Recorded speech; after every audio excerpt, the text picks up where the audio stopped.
Baik, bismillahirrahmanirrahim. Assalamualaikum warahmatullahi wabarakatuh. Yang terhormat Bapak Kepala SMK Wikrama 1 Kabupaten Semarang, yang kami hormati Bapak Ibu Guru beserta staf SMK Wikrama 1 Kabupaten Semarang, dan tidak lupa teman-teman calon pengurus OSIS SMK Wikrama 1 Kabupaten Semarang yang saya banggakan. Pertama-tama kita panjatkan puji dan puji syukur kehadirat Allah Subhanahu wa taala karena atas segala limpahan rahmatnya kita semua dapat menghadiri acara LDKS pada hari ini dengan keadaan sehat walafiat tanpa kekurangan suatu apapun. Tidak lupa selawat serta salam kita haturkan kepada junjungan kita Nabi Muhammad SAW.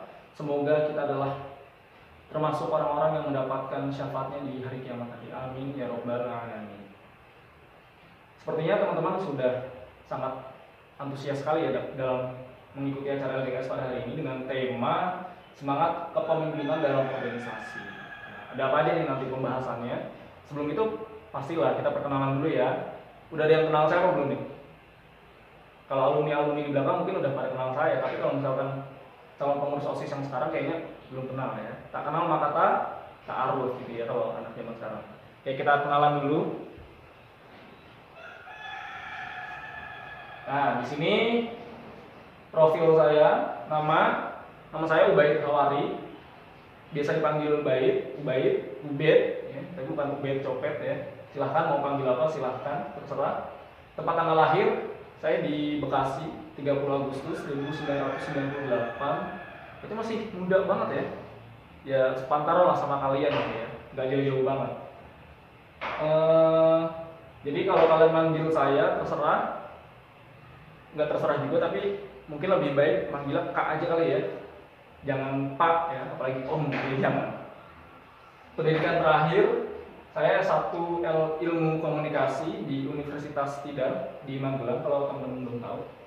Lalu ada pengalaman organisasi, saya pernah menjabat sebagai ketua OSIS SMK Wikrama pada tahun 2014 sampai 2015. Lalu pernah juga menjabat sebagai ketua Forista Forum Rohis Tengaran dan sekitarnya pada tahun 2015 sampai tahun 2016. Oke, lanjut ya.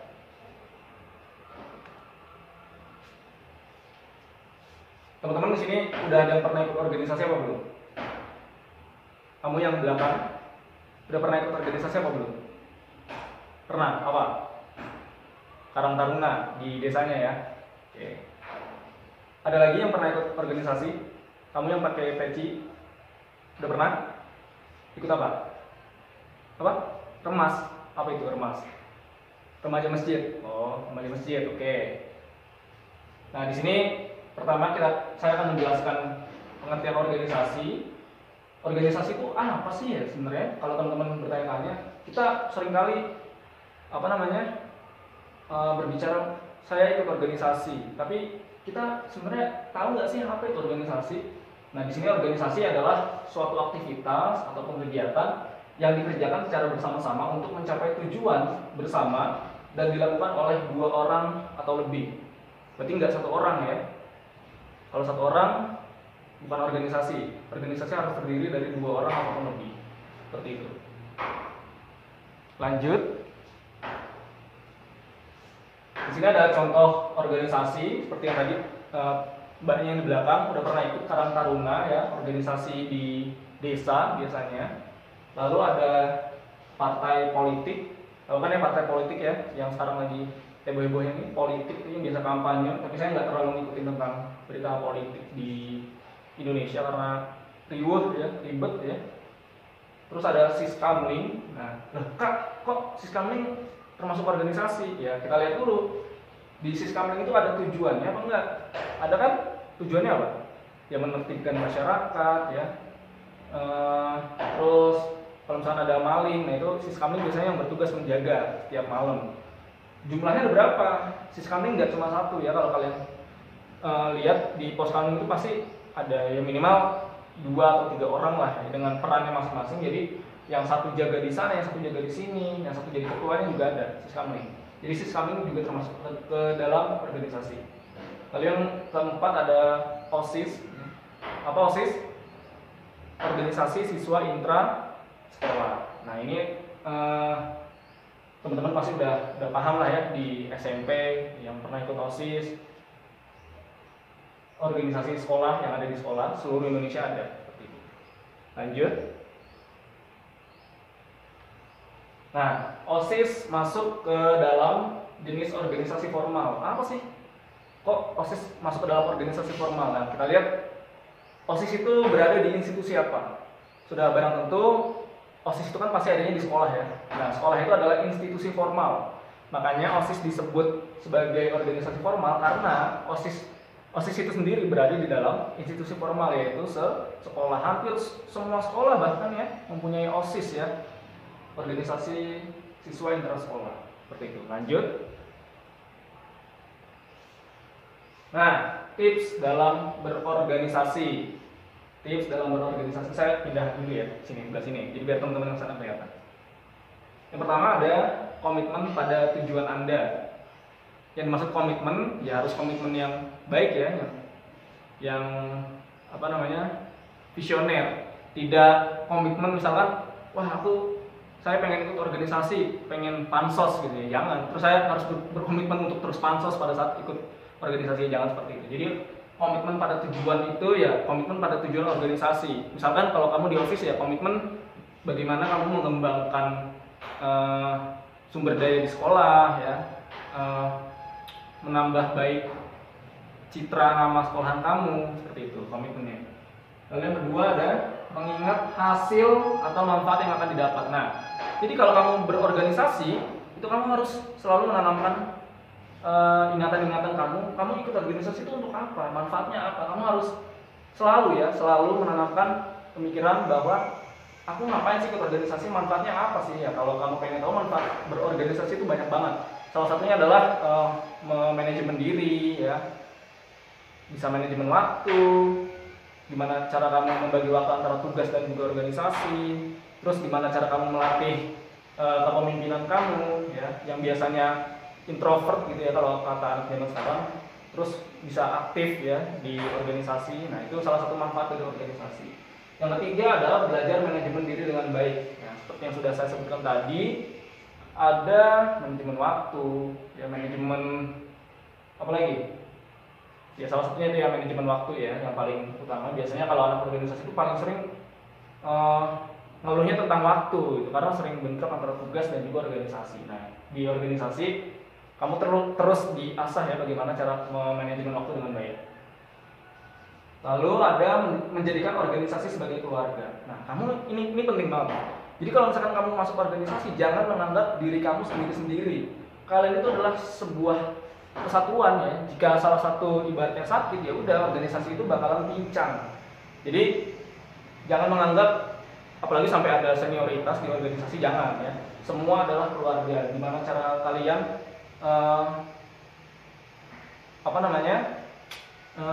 merealisasikan tujuan dari organisasi Anda bareng-bareng gitu ya, tidak sendiri-sendiri. Lalu yang terakhir adalah selalu berpikir positif dan menjadikan masalah sebagai bahan pembelajaran. Nah, kalau misalkan kita menghadapi sebuah konflik, yang namanya konflik di organisasi itu pasti ada.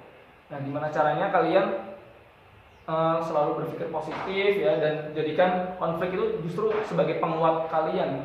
Bukannya konflik terus malah berantem berkelanjutan ya, akhirnya organisasinya malah amburadul atau bahkan bubar. Jangan seperti itu. Oke, lanjut.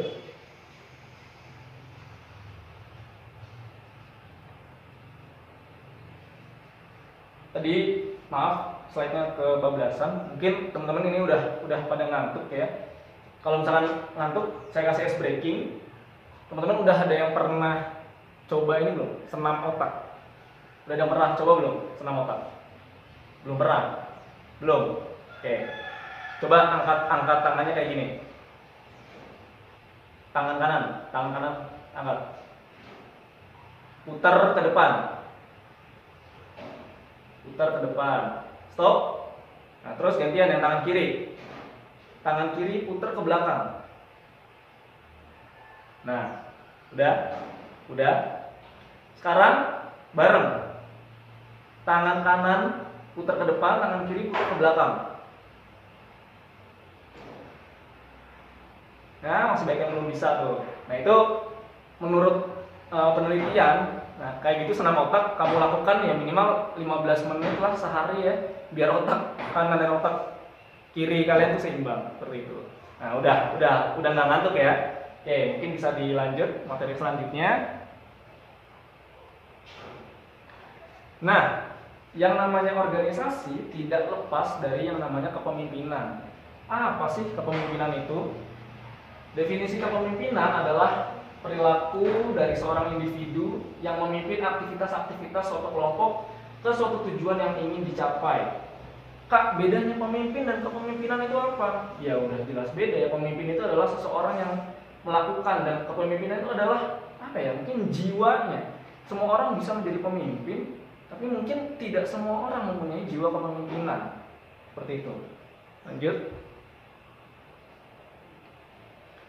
Lalu ada jenis-jenis kepemimpinan. Yang pertama ada kepemimpinan demokratis, diambil dari kata demokrasi ya.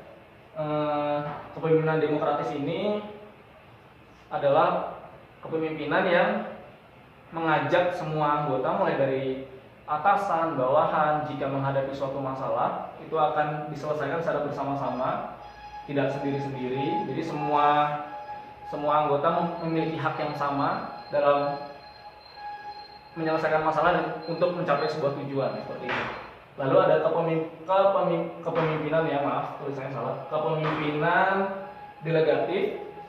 Nah, di sini bedanya kalau misalkan tadi demokratis adalah hak-haknya atau suara-suaranya, kalau delegatif ini lebih kepada kewenangan. Jadi misalkan pemimpinnya ini nggak bisa menghadiri rapat. Nah, ini anggotanya bisa menggantikan pemimpin tersebut untuk menjalankan organisasi yang berjalan sementara itu ya. Jadi anggotanya itu bisa memiliki wewenang yang hampir sama seperti atasannya, seperti itu. Lalu ada kepemimpinan otoriter, atau biasa juga disebut kalau misalnya kepemimpinan ini disebut sebagai kepemimpinan tangan besi. Jadi biasanya kalau kepemimpinan yang ini ketuanya ini dia kekeh banget sama prinsipnya. Ya kadang keras gitu ya. Kak, apakah boleh mengaplikasikan jenis-jenis kepemimpinan dari otoriter? Ya, boleh aja, silahkan. Tapi dengan satu syarat, pemimpinnya ini harus memiliki kompetensi yang cukup gitu ya. Jadi tidak mengandalkan emosi aja. Jadi kalau misalkan cuma emosi aja, marah-marah terus tiap hari, nyuruh-nyuruh, tapi nggak ada perkembangan untuk organisasinya, ya buat apa? Yang ada anggotanya malah bubar semua gitu ya, karena nggak suka sama atasannya, seperti itu. Oke, lanjut. Tips dalam kepemimpinan. Nah, di sini yang penting nih. Yang pertama, jadilah role model yang baik. Role model itu apa? Kamu tuh di sekolah ya, sebagai OSIS itu adalah sebagai panutan bagi siswa-siswa yang lain. Kadang namanya OSIS itu kalian itu adalah sebagai pengurus, sedangkan siswa-siswa yang tidak mengikuti OSIS adalah anggota OSIS, gitu ya. Kalian itu pengurus, sedangkan siswa yang lain adalah anggota. Kalian harus menjadi role model ataupun panutan yang baik bagi siswa-siswi di sini. Tuh, dimana siswa-siswi yang lain mau mengikuti program sekolah, kalau misalkan pengurus OSISnya aja nggak tertib gitu ya. Yang kedua, jadikan diri Anda pemimpin, bukannya bos. Tahu bedanya pemimpin sama bos? Kalau pemimpin itu hanya berjarak satu langkah di depan para anggota atau bahkan sejajar. Tapi kalau bos, dia 10 langkah, 20 langkah di depan para anggota, jauh, hanya bisa nyuruh-nyuruh aja. Sedangkan kalau pemimpin itu sejajar dengan para anggota, merangkul, gimana caranya kita mencapai tujuan bersama di dalam organisasi. Yang ketiga, pandai mengelola emosi. Jadi pemimpin itu harus bisa mengontrol emosinya, jangan dikit-dikit baper ya, dikritik baper. Nanti yang ada semua anggotanya dipecat-pecatin gitu ya, terus dia sendirian dalam organisasi menjalankan organisasi yang nggak bisa. Dia harus bisa mengontrol emosinya. Yang keempat, berani mengakui kesalahan. Nah, jadi pemimpin kalau dikritik salah, misalnya kamu salah nih, kamu jadi ketua misalnya, dikritik sama anggota kamu karena kamu berbuat salah, kamu harus berani mengakui kesalahan secara gentle gitu ya, tidak mencari kambing hitam anggotanya disalah-salahin gitu, jangan. Jadi kalau misalkan ada kesalahan, kamu harus berani mengakui kesalahan. Seperti itu. Oke. Wah, ternyata sudah cukup sampai sini. Ada pertanyaan dari teman-teman mengenai materi yang tadi? Ya, kamu silahkan. Oke. Gimana sih kakak waktu sekolah, kepemimpinannya seperti apa sih dalam menjalankan organisasi? Kalau saya dulu itu lebih kepada ini sih, mengembangkan diri sendiri dulu ya. Caranya gimana kak? Ya baca sih. Saya sering baca-baca di internet, gimana caranya jadi pemimpin yang baik, gimana caranya memanajemen organisasi dengan baik. Ya, intinya kita terus belajar ya, terus berproses, tidak ada sesuatu yang instan. Nah teman-teman calon pengurus OSIS ini juga pasti backgroundnya beda-beda kan, ada yang udah pernah ikut organisasi, ada yang belum sama sekali, ada yang baru pertama kali ini ikut organisasi. Nah itu, jadi kita terus mengembangkan terutama diri sendiri dulu gitu ya, terutama diri sendiri dulu, baru nanti kalau misalkan kita terus berada dalam organisasi, insya Allah kita bakal terus mendapatkan ilmu dari organisasi tersebut gitu ya. Oke, nggak ada lagi ya. Oke, kesimpulan pada seminar kali ini, tadi kita sudah belajar tentang organisasi, definisi, contoh, jenis, ya. Terus ada kepemimpinan, di mana organisasi juga tidak lepas dari kepemimpinan, tips-tips dalam kepemimpinan, contoh-contoh kepemimpinan. Tadi ada kepemimpinan demokratis, delegatif, dan juga otoriter. Semoga materi yang saya sampaikan bermanfaat untuk teman-teman calon pengurus OSIS yang saya lihat masih semangat ya dalam mengikuti LDKS hari pertama ya. LDKS hari pertama pada hari ini, semoga besok LDKS hari kedua dengan materi-materi yang lebih bagus ya dari pemateri yang ilmunya jauh melebihi saya. Semoga teman-teman bisa selalu semangat. Oke, mungkin sekian ya dari saya. Kalau ada salah kata mohon maaf, kurang lebihnya mohon maaf. Terima kasih untuk semua guru SMK Wikrama 1 Kabupaten Semarang dan juga panitia yang sudah menyiapkan acara ini dengan sangat baik. Saya pamit undur diri. Assalamualaikum warahmatullahi wabarakatuh.